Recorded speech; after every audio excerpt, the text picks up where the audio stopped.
Rigsters here, back with another Forza Horizon 5 A to Z Street series. We now move on from Alpine to the Alumni Class 10 Race Car.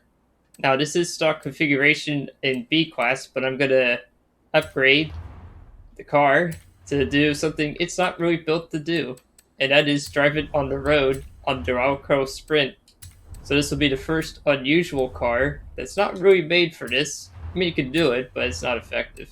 I'm gonna do all the street-based upgrades I can do on it, without engine swapping, of course. Oh, we get a race 7 speed? Okay. So, just like before, if you're new to this, I take the car to upgrade it one class higher than it originally started in. Meaning that if it's in B, upgrade it to A. So, for example, I'll have 800 points to work with. And I think just upgrading the power will probably get me there. Or at least, hopefully there.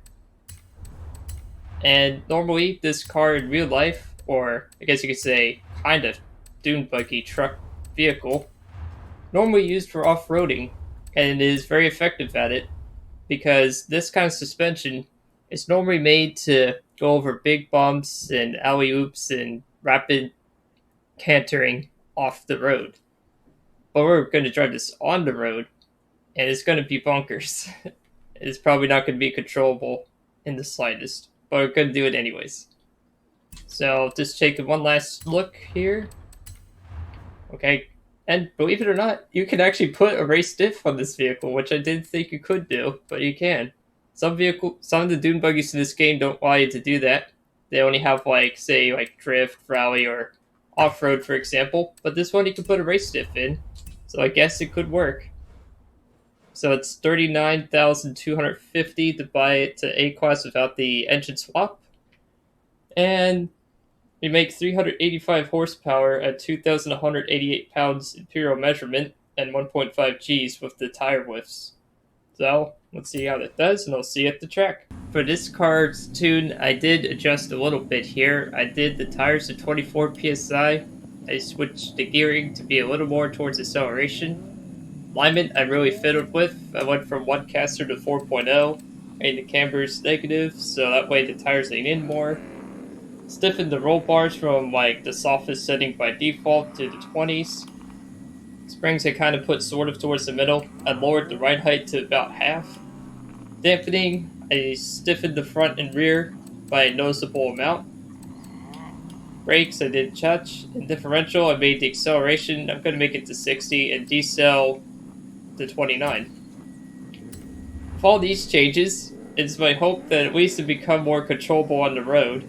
It's definitely not good for off-road, but we'll see if it does okay on-road. It's also rear-wheel drive. I mean, I'm really wondering how this car is going to really handle, because I did play around with it prior to doing this race, just to get a little bit of a feel for it. Oh my goodness. Oh, this is bad. Oh god. Yeah, this is going to be the first bunkers, not really roadworthy, but fun dune buggy kind of car tuned for the wrong kind of race. I mean, top speed wise it's going to be lackluster. This is what the interior looks like. Brakes are really good. Used without the wheel. That's pretty cool. It has a little basic dial. It's basically very business-like. And let's hear what the engine sounds like. It's inline 4.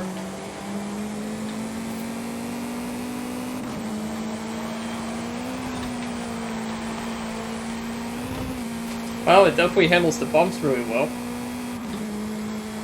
Which kind of is obvious. I mean, that's what they're tuned and designed to do.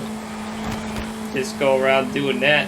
I think the tire compound on these are the off-road race, so that means they're really bad for high-speed asphalt racing.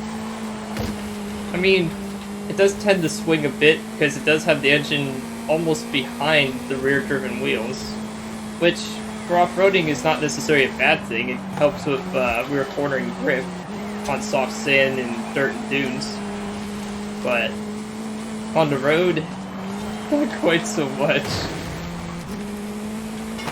It is definitely more controllable than when I first tried it on the stock non-adjusted tuning.